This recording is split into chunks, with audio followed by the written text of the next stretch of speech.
Good morning and welcome to the Leadership Huddle. Today's conversation is on how to build relationships that scale your career or business. You know, relationships are the real currency of business, and most people play that game wrong. And today's conversation is about how to play that game well.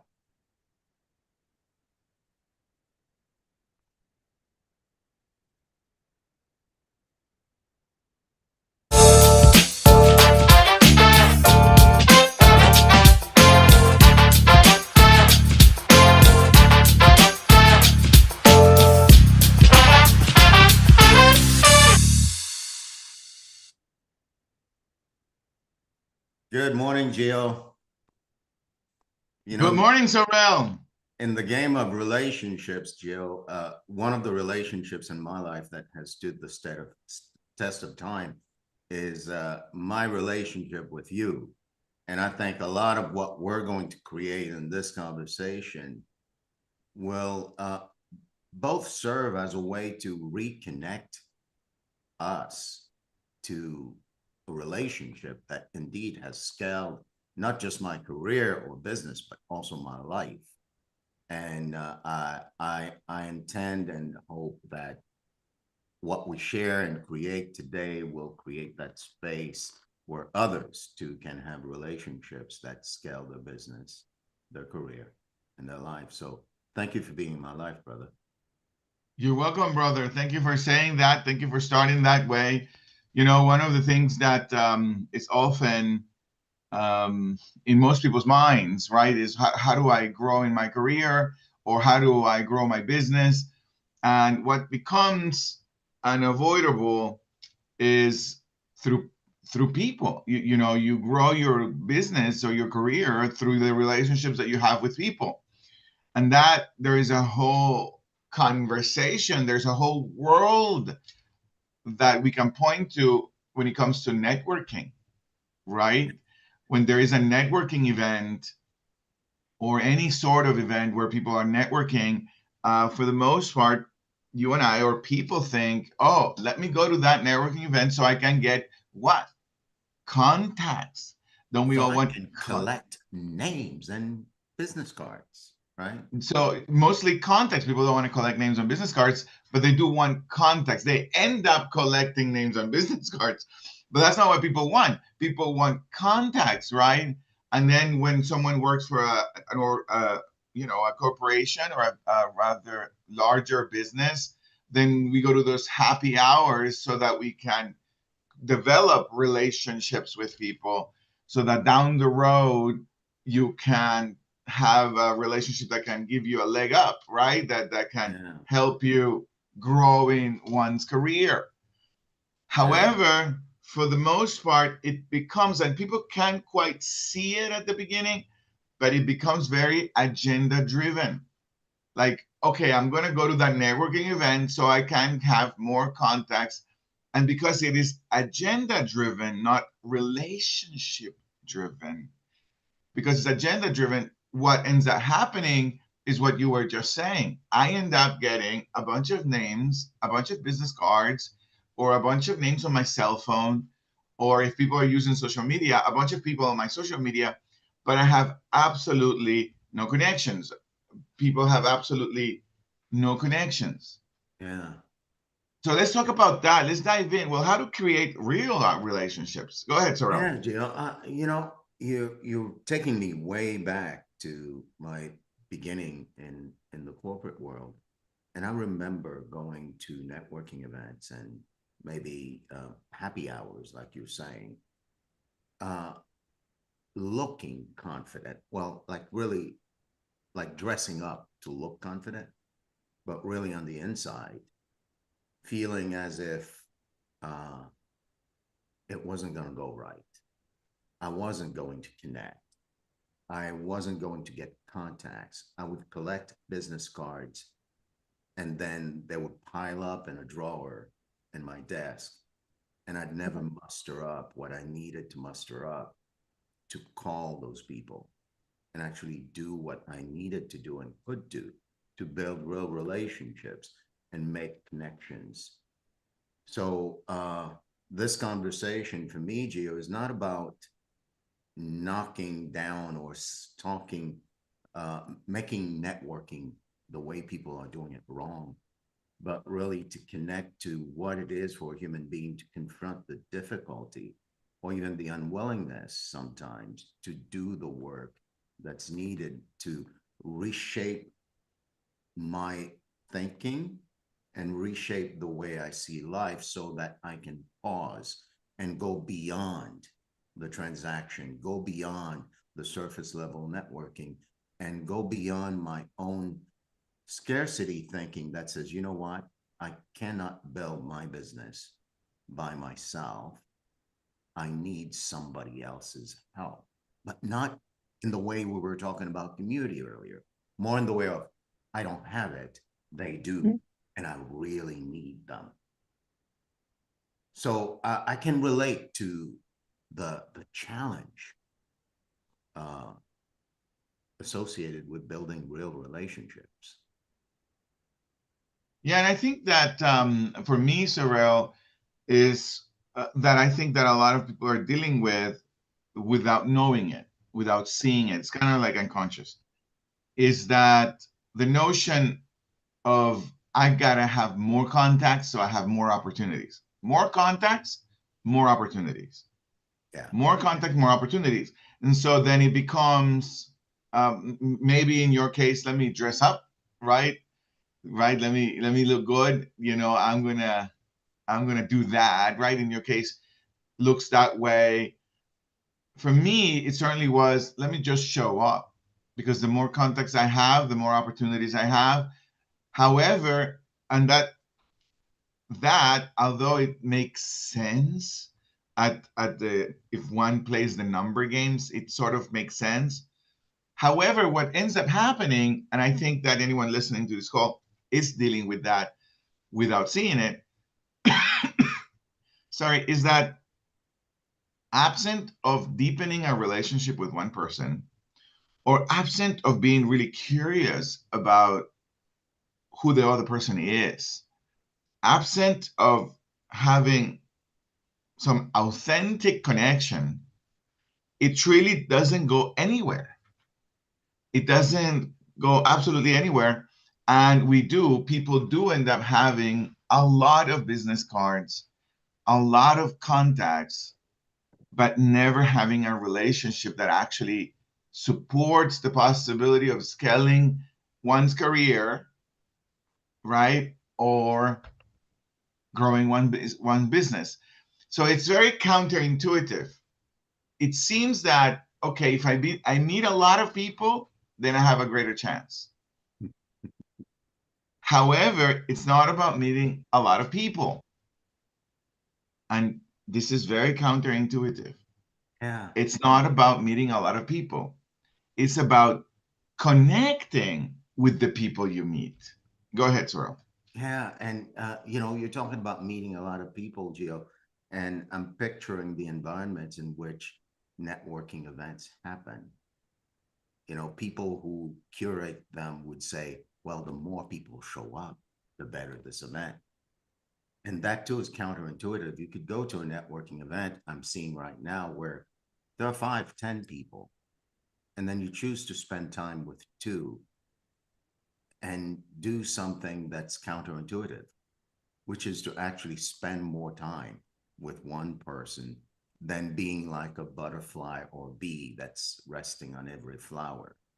So it is counterintuitive that the people that I meet that are going to become contacts in the way we're creating it will only become contacts if I spend the time to actually get to know them, to be vulnerable and let them know me, and to ditch my agenda, so to speak, and begin to think in ways that allow me to ask questions that will help me discover what they're dealing with that I can bring value to. Yeah, that's the Oh, key.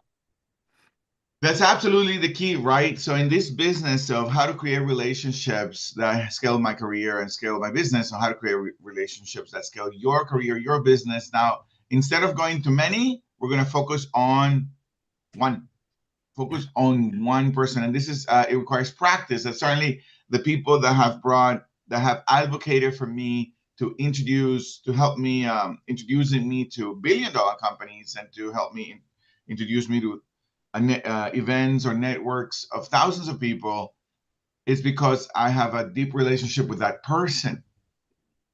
And developing a deep relationship with a person is not it's not a serendipity thing. It's not like, oh my gosh, you go to a place and then you see an aura, against somebody, and then you're like, that is the person I was meant to meet. And that person looks at you and their eyes just connect, and no, this is not love at first sight kind of Disney kind of conversation. It is actually just going to a person and say, hey, how are you? Oh, what brought you here? And then listen. And then listen to what brought them there. Oh, tell me more about your business a little bit. Oh, okay. So that's your business. Oh, and if I could support your business, what would that look like? Who are you looking to meet? Yeah. And What then are you dealing with? yeah, who's the person that you want to meet? If I could, I know lots of people who I can help you meet, and then they will say it. And what are some of the challenges that you're currently dealing with that maybe I can help you with? And just look to give value. Yeah. Gio, something just popped into my head, and I'll share it Yep. with you and the world. I'm discovering that I have been working according to the notion that networking and the way we're talking about it is just for new people. Meaning, when I meet someone new, I will actually do this work of getting to know them so that I can Hmm. understand what they need and want and what would serve them and then serve them. I'm seeing that, wow, the relationships I have, take my relationship with you, Gio, continues to grow and continues to be anchored in a way that delivers value for both of us because we continue to practice like that. Like, Hmm. there are times when you and I are in conversations, it's like we're meeting for the first time. And I'll find out something, or you'll find out something, and there's the natural uh, propensity there to serve and give. And that creates this cycle of giving, the cycle of getting to know one, the cycle of serving one that actually anchors the relationship such that it does over time, even in an instant, scale who we are, scale our business, scale our careers. So I'm saying this because I'm picturing myself in the shoes of a new employee in a corporation, or picturing myself in the shoes of an employee who's looking to get promoted in a corporation. So the networking that happens inside the belly of an organization is no different than the networking happening in a bar. So if you're listening and you are that person who's looking for the next promotion, you are that person who wants to climb the ladder, uh, begin to practice creating conversations that leave you knowing your colleagues, that leave you understanding what they're dealing with, and that leave you in a position to serve them by delivering value to them, whether they're above you or below you. Yeah, And inside of a business or in a networking event, if you're a business yeah, owner. One of the things that you're also presenting for me, something that's triggering, is my relationship with our friend Mariela, right? yeah, That from the beginning, my relationship with you and my relationship with most people is about, well, how do I create value? How do I create value for the other person? Or this is a key one. Now I'm actually looking over here where I'm at. What do I do? For the most part, what I'm looking for is to leave the person heard yeah, constantly. It's like I'm looking for that. How do I make sure that I am present to this human being in such a way that they get that I'm present? that they get that they are the one that matters to me right now. And I'm not looking for an agenda other than to have that person be heard. And then for the most part, opportunities open up to give value or for the person to be curious about my world. And I was thinking about this weekend, we have a conference in Lakeland in Florida. Is the conference for the transformation of Latin America, conference for transformation for Latin America. And we have about 11 speakers or 10 speakers. And the speakers are world-class human beings, right? The president of this university, someone who was the first Mexican-American mayor of that city. It was the CEO, the previous CEO for Legoland. So these incredible human beings that now I'm in conversations on a weekly basis, and then another 400 people that are going to show up, and I have their contacts, and we're basically running the conference over here. And so how did I get to meet all these wonderful, incredible people for me to develop relationships with? Well, by deepening my relationship with Mariela, by not necessarily looking for, oh, let me develop a profound relationship. I'm sorry, let me develop a relationship with Mariela so that I can get to know her, so that I can get business, so that I can grow, no, it's like, let me see who this human being is. Let me put on the side her reputation and her life, and no, let me just be present to this human being, because we are human beings. So let me present to this human being. And as I was present to this human being, then there was a friendship that evolved, that we deepened that friendship, but it didn't start with, oh, I'm networking. No, it didn't start like that. It started with, oh, let me care about this human being. We might network, we might not. We might have something in common. We might have similar purposes. We might not, but let me build trust. Let me do consistent follow-ups and see how this person is doing. Let me see how I can provide value, like you said. Many years later, we're doing a conference in Lakeland. She's introducing me all these people. She introduced me to another woman called Teresa. And Teresa is the CEO of a very well-known magazine. And now Teresa is my friend. But why is Teresa my friend?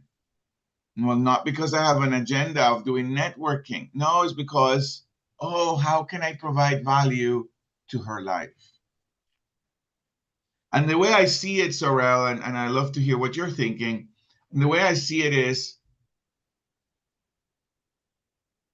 I know that the human being I am certainly is afraid of not making it in life.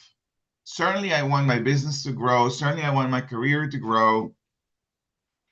But with the way I see it, Saurel, is that I don't need to know, neither is my business, where the blessing will come from, where the leg up will come from.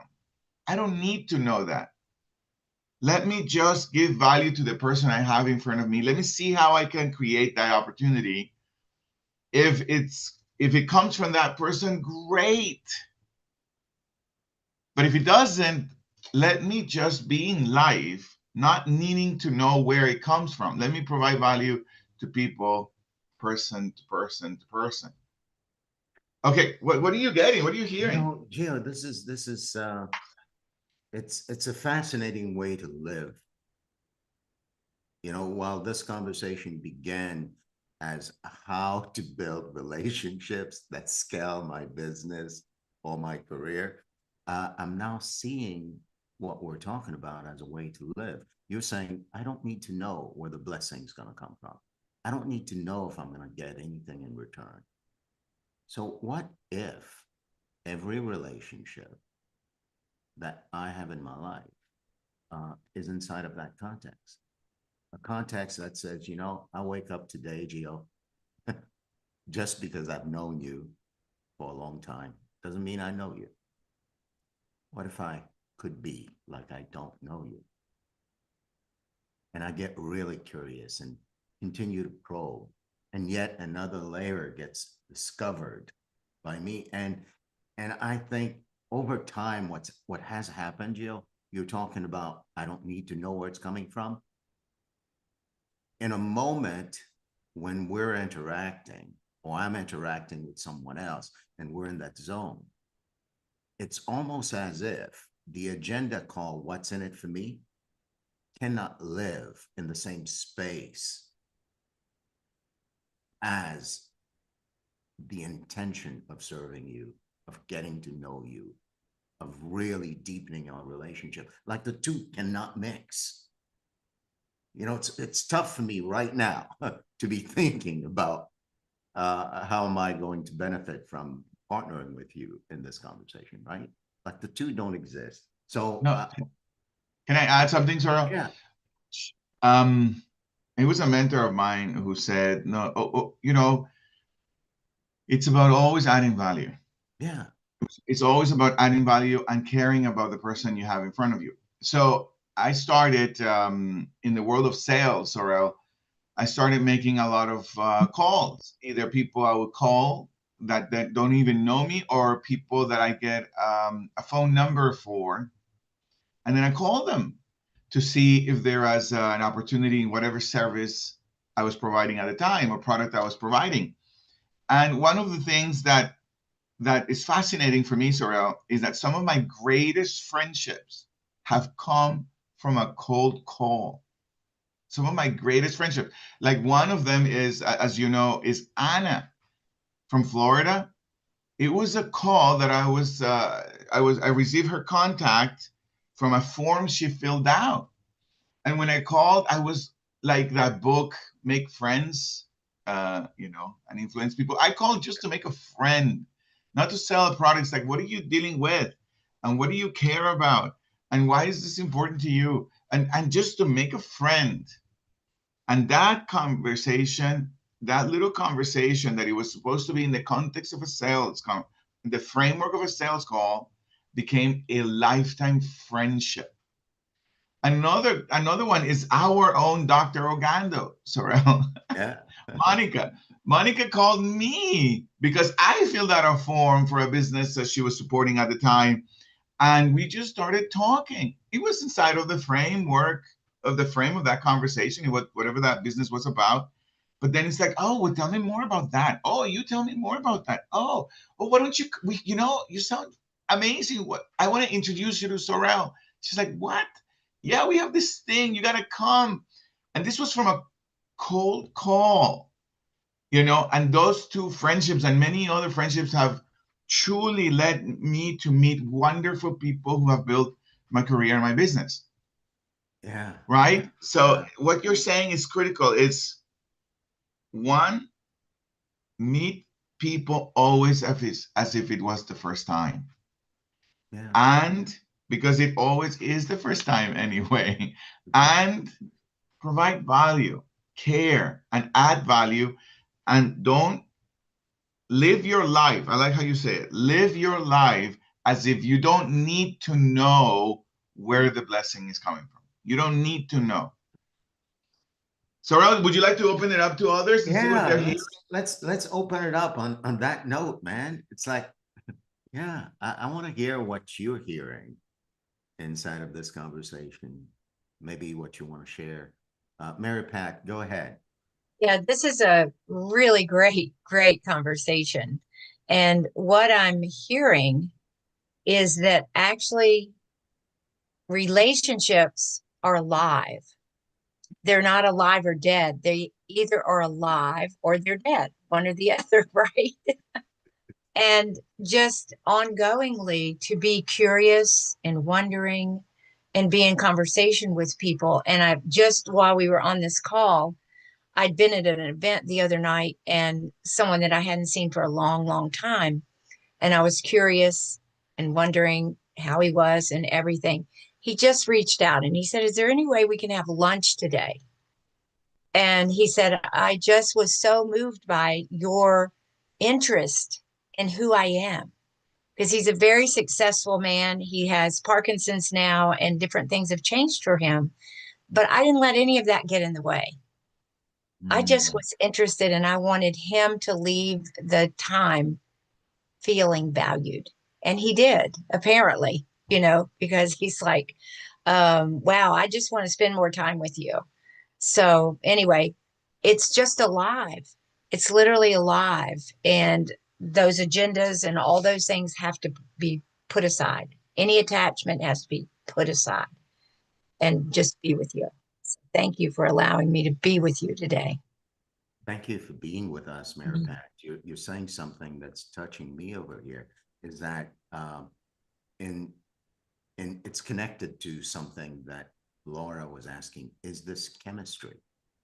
And often we relate to chemistry as something that happens magically because Mhm. you were destined to be together, right? Yeah. But the way I'm seeing it now, it's that chemistry is something that we build in relating to the relationship as an entity that is alive. Mhm. So the more I ask questions to get to know you, the more I get connected at the level of my nervous system and my brain. And then I can call it chemistry. Right. It doesn't happen. In this case, Mary Pat, I'm thinking there is a chicken and an egg. It's And the chicken is me practicing being in relationships that way. And then the egg is the chemistry that develops over time as a as a testament to the relationship we're birthing together as a living entity.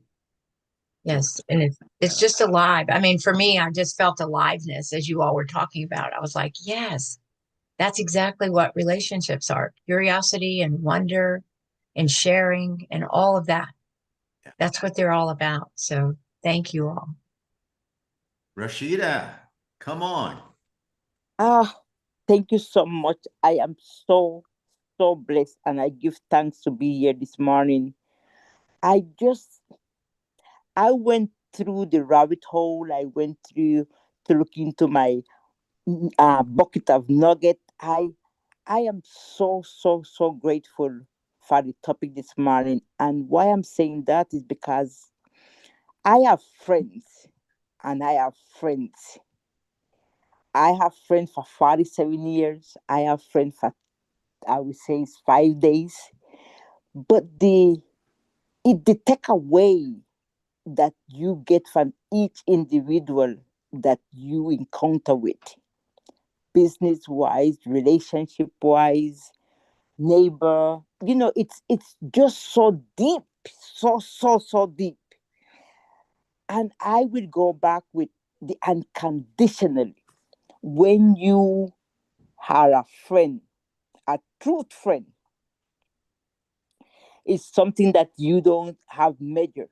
You have no weight to it. There's no equilibrium in friendship for me. I take it and I run with it. For me, it's like the person that going to take me out of my comfort zone is the person going to let me get them out of their comfort zone. It's just it's it's so much to say about this topic. In not only in relationship, not I'm telling you up to into my as a mother. I have a relationship with each one of my kids, 4 kids I have, and each relationship is so different, but it's so touching. I can hug them. I can feel that I hug them at this minute because I have built that relationship from they was in my home. I build relationship for life, and I tell people I am a friend for life. What are you? That's my Mhm. question when I meet someone. What kind of friendship you looking into this spectrum? A good one, a bad one, or a short one? Which one you like? I love long-term relationship, long-term friendship. So Sorel, thank you so much for letting me know that I'm a truth friend. Truth friend. I am friend done to hurt. If you are down, I am down with you. Are you going up? I'm coming with you because I'm taking you with me. I want you to take me with you. Thank you, Saurel. Thank you so much for the topic. I enjoyed this topic. Thank you. Thank you, Rashida. Thank you. I want to give credit to the space that the kind of friendship you're talking about creates. And so Gio and I, prior to this conversation, had a conversation to create that space. And he called it the zone. And I think you said one thing, Rashida. You said relationships aren't multi-dimensional. Like you say, I go all in, as if it's your responsibility 100% for the relationship to go the way you say it's going to go. Right? So thank you for being that kind of friend. Yeah. Gio, we could go on and on, brother. We could. Thank Yeah, you, Saurel. Thank you, Rashida, Mary Pat, Laura, Maria Sangria, Virtue, and everyone who joins us today. It is an honor and a privilege to have the opportunity to be your friend, to develop friendship, to develop relationship, and to create the future together. It is quite the honor of my life. Saurel, let's wrap up. Let's wrap up. And you know, we don't borrow this from the Daily Huddle. We transform it into what is the foundation for relationships and for a life that work. And we honor our very good friend who gave it to us, Patty Dabrowski, who said, I'm a damn renegade. And if you want to live life like a renegade, this is what you do. And we said, okay, Pat, we're running with it. And Pat said, you know, you have to love. And what is it worth loving if you're actually not healthy to enjoy the person with you? So you've got to eat well.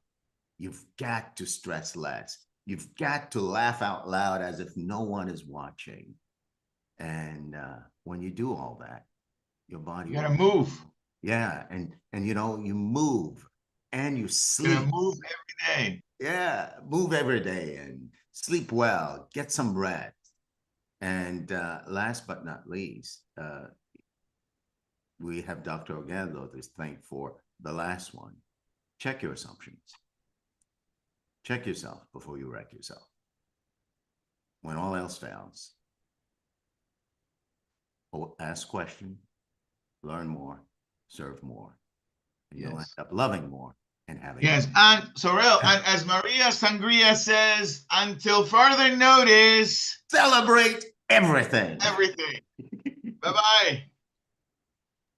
One love, guys. One love. Was a pleasure.